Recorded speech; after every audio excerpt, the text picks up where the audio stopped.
Dollar. Dirt and money, no soul. Had to go and get it, ain't no time to kick it. Got a stack and flip for my foes. Dollar. Please tell me you can hear me. Don't turn your back and don't neglect me. Just let me know if you need me. Dollar. Let me watch out for my partners. Keep my money long, get my team strong. Let me run away from my problems.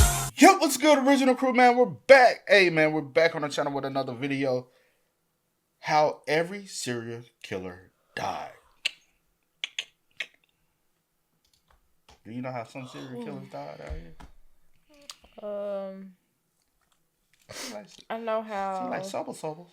Yeah, I know how a couple of them did. Oh, you did? Well, one or two. I know you know Jeffrey. You know yeah, Ted? I know. Nope. You know John? Nope. Aileen? No, I don't remember how. No, I mean I know all these people, but I don't remember how they died. The only one I don't know is like heard. What you talking about? Like heard of? Yeah. Is it supposed to be like Andrei? This one. Oh, so you heard of H.H. Holmes? Yeah. Harold? Yeah, I think I done seen his face before. Albert? Come on. Maybe not Albert.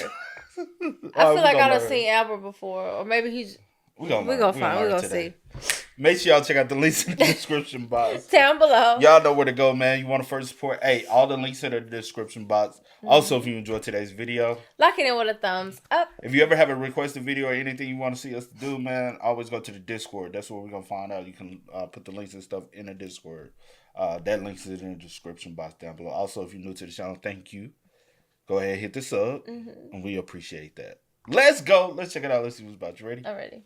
When the switch was thrown in Florida State Prison's electric chair on January 24th, 1989, Ted Bundy finally faced what no courtroom or escape could delay: the end of his control and life. In the days before his execution, Bundy was calm and cooperative. He spent hours with investigators, confessing to more than 30 murders committed between 1974 and 1978. Though most believed the real number was even higher. He offered Yo, hold on. Like I watched the Ted Bundy thing with what's his name, Zach. I watched that. I got to a good point of I was just like, all right, this enough of this. I didn't know he just was doing it for 4 years. Did you? No, I don't think so. Is that what? No, I don't think I knew that. Excruciating detail, but not remorse, saving what he knew as bargaining chips he would never get to spend. At 7:06 a.m., Bundy was escorted into the execution chamber. Witnesses included officers, journalists, and relatives of victims. After he was strapped into the wooden chair, electrodes were fixed to his leg and scalp. His final words... On some real spill, could y'all really go watch somebody get executed? Could you? I don't know. I mean, I guess it's like, say for instance, like the victims' families and stuff. Yeah, I want like. Oh, so you would go watch somebody? I don't know. I don't know. I always think about that, and I'll be like, me personally, I don't think I could do it though. It's just me personally. Yeah, I don't know. I can't say what I do, what I would or could do. Like seeing people like on videos and stuff. I'm like, that part don't bother. That's already hard for me. Yeah, that part don't bother me though, because I'm like, all right, I'm not physically there. It's just recorded on the camera. You know what I'm saying? But it's like sitting there and watching them, and I don't think I could do that though. I don't even like going to see people in the hospital. To the wooden chair, electrodes were fixed to his leg and scalp. His final words were simple: "Give my love to my family and friends." When the current hit, 2,000 volts surged through his body for nearly a minute. The smell of burning material filled the room. At 7:16 a.m., a prison physician pronounced him dead. He was 42 years old. 42. Outside, a crowd of 2,000 people celebrated, waving signs, lighting fireworks, and chanting, "Burn, Bundy, burn." The man who once manipulated judges, juries, and victims was finally gone. Jeffrey Dahmer. You You say you can sit through all that? I said I can't say what I could or couldn't do. Wasn't executed by the state, but his death did come from inside the prison walls. By 1994, Dahmer was serving a 16-life sentence at Columbia Correctional Institution in Wisconsin for taking the lives of 17 men and boys between 1978 and 1991. In prison, he kept a low profile, but occasionally made dark jokes about his crimes, angering other inmates. On November 28, I wonder what kind of jokes he was making. There's no telling. Yeah, because I have heard he was like, you know what I'm saying? He would make little smart aleck comments. I would like to know too, cause I wonder like if an inmate come out and be like, hey, yeah, like these the type of things he was. I'm sure one of y'all might know. Let us know in the comments. 1994, Dahmer was assigned to clean a prison gym bathroom with 2 other inmates, Christopher Scarver and Jesse Anderson. The men were left unsupervised for about 10 minutes. When guards returned, Dahmer was found on the floor with severe head wounds. Anderson was also critically injured. Scarver later told officers he'd used a metal bar from exercise equipment to commit the act and claimed he was acting under divine orders. Dahmer was taken to a nearby hospital, but was gone an hour later. The official cause was clearly blunt force trauma. He was 34 years old. His body was cremated per his request. His brain initially preserved for study, but later destroyed after his parents disagreed about its fate. John Wayne Gacy's execution didn't...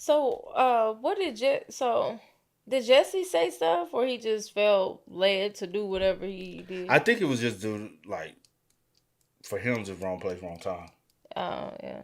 Well, not wrong place, wrong time. But wrong place, wrong time. But based off he was just like collateral damage, basically. But I wondered, did he survive? Yeah, I don't know. Because I don't think I ever heard like the update. I have heard that somebody else was attacked as well, but I haven't heard if. Oh, they survived. So I kind of knew that information, but not necessarily who it was. Gotcha. And shame on his parents. You should allow, like, maybe the study of the brain could have. Yeah. Why y'all like? You know how much torture y'all son did? Yeah. Come on, y'all. No, that is not right. Nothing he ever did was right. True. Agreed about its fate. John Wayne Gacy's execution didn't go as planned, and when there was a problem with the IV, his end lasted much longer than intended.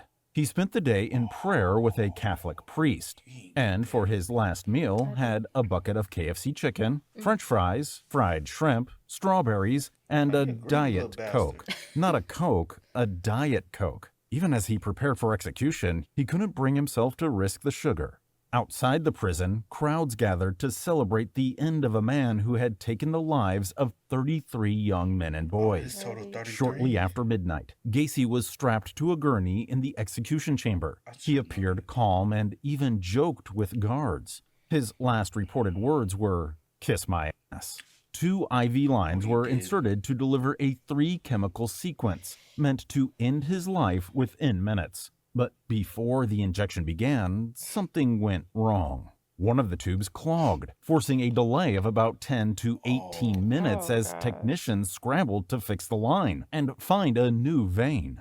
Gacy remained awake, restrained on the table. Witnesses described the scene as tense and awkward, with reporters later saying it was a botched performance, comparing it to an amateur surgical procedure. When the flow resumed, he closed his eyes and went quiet. At 12:58 a.m., a prison official pronounced him dead. He was 52 years old. His brain was later removed for study. Nothing special was found. Aileen Wuornos begged the state to execute her. She meant it too, and they accommodated. By her final day, she had spent more than a decade on death row for taking the lives of 7 men in 1989 and 1990. Her final years were filled with erratic behavior and conspiracy claims. In a letter to the court, she wrote, "I'm competent. Let me have my execution." She fired her attorneys, accused prison staff of treating her improperly, and told reporters she believed the government wanted her dead. In her last days, she declined a final meal and instead requested a simple cup of coffee. On the morning of October 9th, 2002, she walked calmly into the execution chamber. Witnesses say she appeared emotionless as she was strapped to the gurney. When asked if she had any final words, she said, "I'll be back," like Independence Day, with Jesus, June 6th, like the movie, big mothership and all. I'll be back. Whatever the heck that means. At 9:47 a.m., the lethal injection began. Within minutes, her breathing slowed, her eyes closed, and doctors confirmed she had passed at 9:53 a.m. She was 46 years old. I knew about that. Richard Ramirez, known as the Night Stalker, never made it to the gas chamber. Something else got to him first. He received a capital sentence in 1989 for 13 fatal attacks across California in the mid-1980s. But the appeals process dragged on for years. During that time, life for Richard Ramirez could have been worse. He got married to a journalist who had written to him in prison and continued to receive letter after letter from fawning admirers. I knew people In 2013, Ramirez's health sharply declined. He had been diagnosed with B-cell lymphoma, a form of cancer. The disease spread quickly to his liver and lymph nodes, causing liver failure and secondary infections. He also suffered from chronic hepatitis C and other complications from decades of his illicit substance abuse. He was transferred to a hospital facility within the prison system, where his condition worsened still. He developed bed sores, chronic fatigue, and severe jaundice. Those who saw him near the end said he looked decades older than his age, with a waxy complexion, thinning hair, and a hollow face.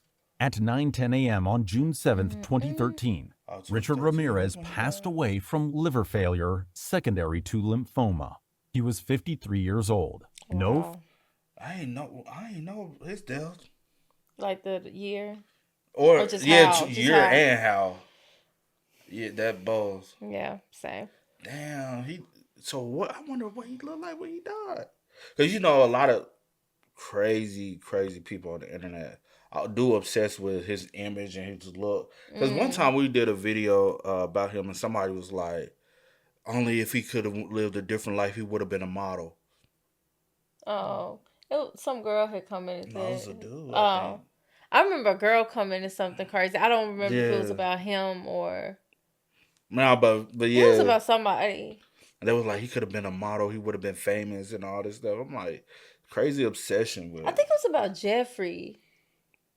I do remember somebody coming about Jeffrey, and they were like, they were like overly fanned out about Jeffrey, and I thought I was like, and they wish they could have met him, and so that's so weird. And I said, hold on, shawty, he didn't like you, right? He was not interested in you, bro.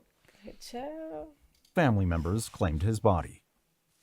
Compared to his larger-than-life fame and legacy, Charles Manson's passing was pretty uneventful. By then, he had spent nearly 50 years in prison, serving multiple life sentences for orchestrating the 1969 Tate LaBianca incident. He was one of the oldest inmates in the California prison system. In early 2017, Manson's health began to decline. He was hospitalized several times for intestinal bleeding and other complications. Doctors determined that he had advanced colon cancer and failing organs, but he was too weak for surgery. In his final days, he was moved under guard from Corcoran State Prison to a hospital ward, where he remained conscious but frail. Staff described him as quiet and largely unresponsive. There were no official last words. At 8:13 p.m. on November 19, 2017, Charles Manson had passed away from cardiac arrest, with respiratory failure and metastatic cancer listed as contributing causes. He was 83 years old. His body was later cremated after several people fought over his remains, including his grandson and another man who claimed to be his son. What? After 12 years of terror and 2 years of trial, Andrei Chikatilo. I guess because somebody has to take the ashes. I can see somebody taking his ashes and smoking them. On some real spill, you know how like the Tupac supposedly thing. Well, still don't just can only hear take that as for face value, but yeah, you don't believe? You don't think so? I mean, the way they were set up, child, there's no telling. You don't think somebody would take their people ashes and smoke a little bit of it? I mean, what? That's what they supposed to do with Tupac ashes. Well, whatever people do, that's their business. I think that's a little, on a Would you different smoke level. No. Put it in a little edible. No. I'm saying, you've been high before. I'm just saying. See, hey, what up? Because I do not smoke. And it's just so annoying. After 12 years of terror and 2 years of trial, Andrei Chikatilo's passing lasted less than a second. Chikatilo. This Russian Chikatilo. Andrei Chikatilo's Chikatilo. passing lasted less than a second. This Russian madman had been convicted of 52 fatal attacks committed between 1978 and 1990. In court, he often ranted, laughed, and even exposed himself to the jury. But once he was found guilty and sentenced, he quieted down and kept it in his pants. He spent his final months in solitary confinement at Novocherkassk prison, calmed and detached, rarely speaking to prison guards. On the morning of February 14th, 1994, he was taken from his cell without warning, likely not knowing that this day would be his last. Russian officials at the time gave no advance notice of the execution date, and after his appeals were exhausted, he was led to a small soundproof room and ordered to kneel. You think? You think they should do that more often, though? Well, not let them know. Not let them know. Just come, come on. like it's any other day, any other routine. You can't pack up your stuff. You can't give your stuff away. They just come knock on your door. You think you're just going to. Which one would you prefer to know? So? It ain't. I'm saying, cause this should be punishment. I'm saying not as a. So you don't think it's punishment, the fact that they know? Because either way, you going out. But I think it catch them by surprise. Be like, all right, come on. You feel like it's even more punishment to just... Yeah. You think it's a normal day and you actually about to go. You about to go die. That's crazy, bro. How you think? You think they should do that more often? I mean... You know you're on death row, so you better get prepared. I guess, I mean... It would. I hate these questions. A lot of times they be on death row for 10, 20 years. So you had enough time to get right with your maker. Whatever faith you believe in, or if you believe in it. If you do. Any type of belief you might have. I mean, maybe so. Maybe it'll be... Because it is supposed to be punishment, right? Yeah. She said that's crazy. I don't know. It's just too much, child. Was led to a small soundproof room and ordered to kneel. A barrel was placed to the back of his head and bang! No more Andrei Chikatilo. Ooh. He was 57 years old. There That's were crazy. no witnesses, other than the officials there and, of course, the man that did the deed. Chikatilo's body was buried in an unmarked grave. Its location withheld by the state, so no one really knows where he is. Different. Oh, dang. Albert Fish had been convicted of taking the life of a 10-year-old girl he lured from her home, a crime that exposed a lifetime of other horrific behavior. Fish claimed his acts were commanded by God and told psychiatrists he expected execution to bring him salvation. The state would accommodate with the execution. The salvation was out of their hands. In his last evening on Earth, at Sing Sing Prison in Ossining, New York on January 16, 1936, he appeared calm as guards led him to the electric chair. Witnesses noted that he even helped the executioner fasten his own straps and showed no fear. When asked for final words, he reportedly said, "I don't even know why I'm here," though the reason was pretty clear to everyone there. At 11:06 p.m., the first current was applied. The voltage surged in multiple cycles, each lasting about 30 to 60 seconds, and was repeated. He was no longer living 3 minutes later. Y'all fried him for 3 minutes. Oh my God. See, 30-second intervals? What if you still alive after that first 30? Boy. I'm pretty, yeah. Did you ever watch The Green Mile? Gonna get right with Jesus? You better get right with... I can't. Cause I'm thinking, cause you know, can't. like the injection or whatever. Yeah. You got, and then but the chair, the electric chair. Cause they put the little sponge on your head, and then they drape the thing because they gotta shave you bald too, male or female. They gotta shave you bald because you can't have no hair. Like the hair gonna burn, so you gotta be bald headed. And then they put a little wet sponge on top of your head.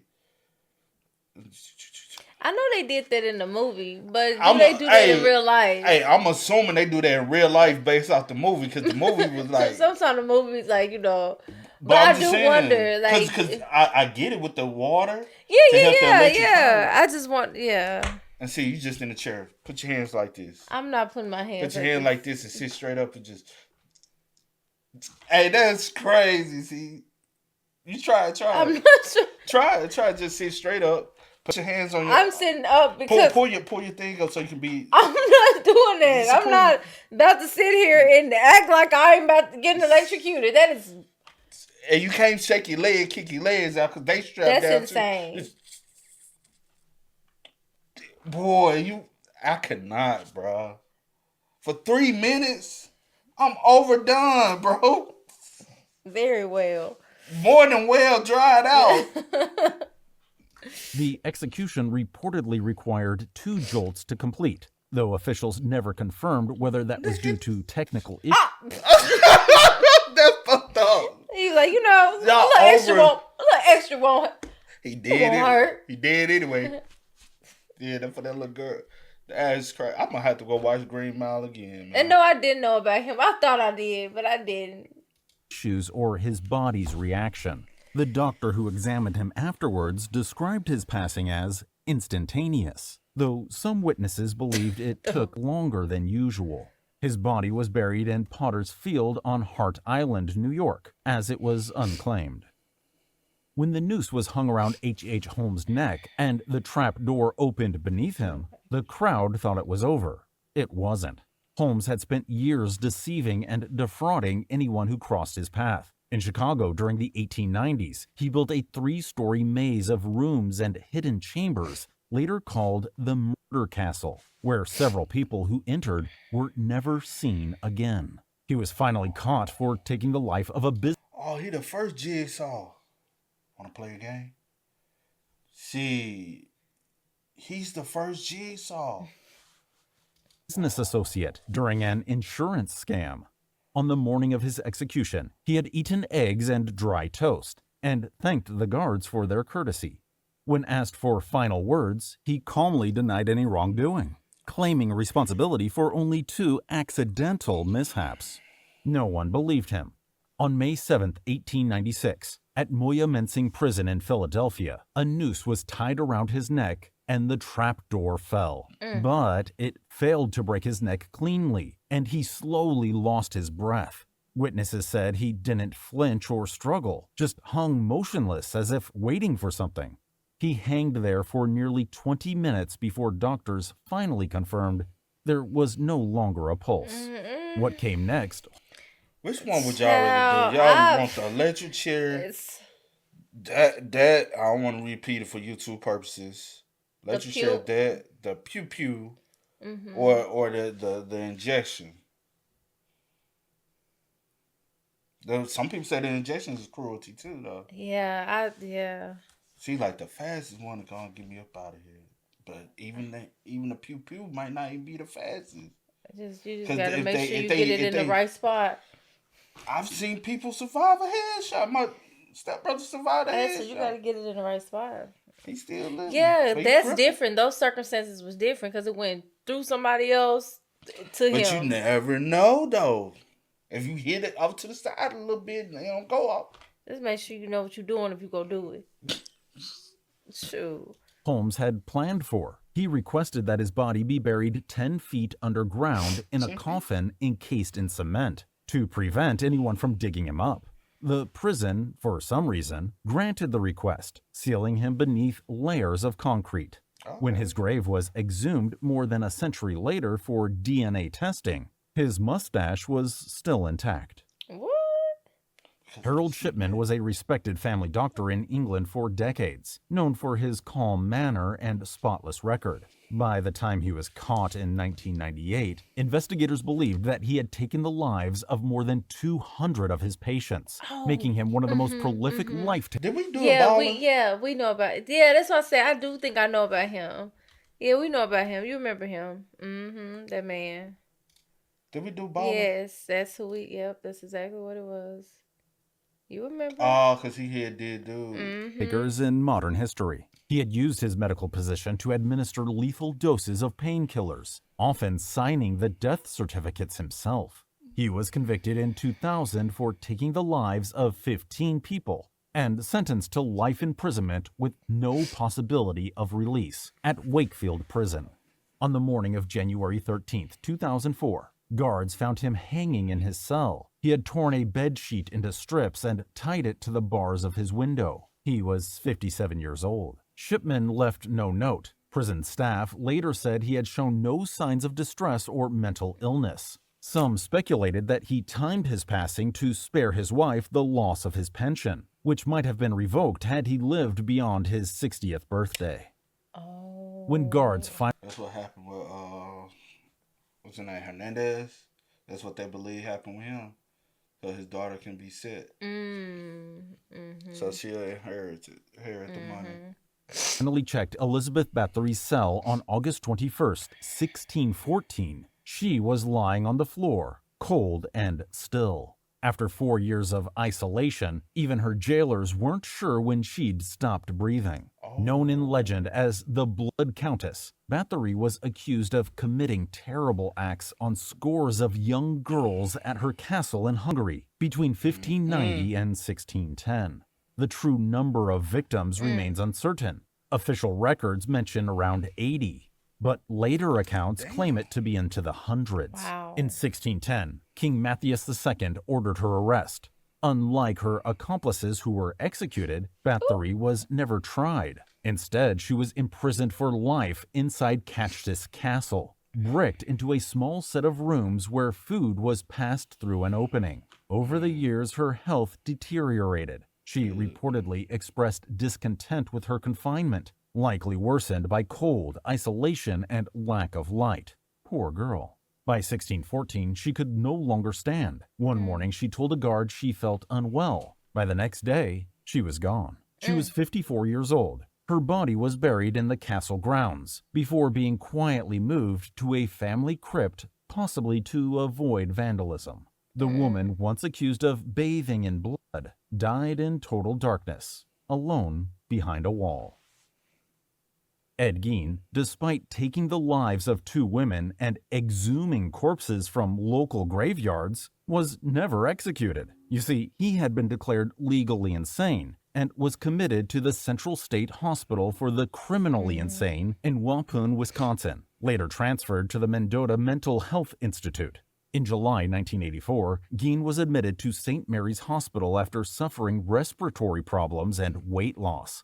Doctors diagnosed lung cancer that had spread throughout his body. His condition worsened quickly. For several weeks, he was kept under observation, often sedated and drifting in and out of awareness. Nurses describe him as polite but mostly silent, occasionally whispering short answers when spoken to. He died there on July 26, 1984, at age 77, from respiratory failure secondary to cancer. Ed Gein went into the ground the normal way for once. He was buried in Plainfield Cemetery beside his mother. His grave marker was later stolen and vandalized repeatedly before being permanently removed. Dang. So which of these do you think served? That That is crazy. Oh, he's crazy. Let's see some he didn't talk about. That's so many. It's because it's so many. Yeah. Sadly. But yeah. Hey, man, y'all spam us up in the comments. Y'all let us know y'all thoughts down below for us. But until next time, y'all know how it go, man. I do go by the name DJ New Kid. This is. Sierra the host. We are. We are. Go and get it, ain't no time to kick it. Got a stack of flip for my folks. Dollar, dollar, dollar, dollar. Please tell me you can hear me. Don't turn your back and don't neglect me. Just let me know if you need me. Dollar, dollar, dollar, dollar. Had me run away from my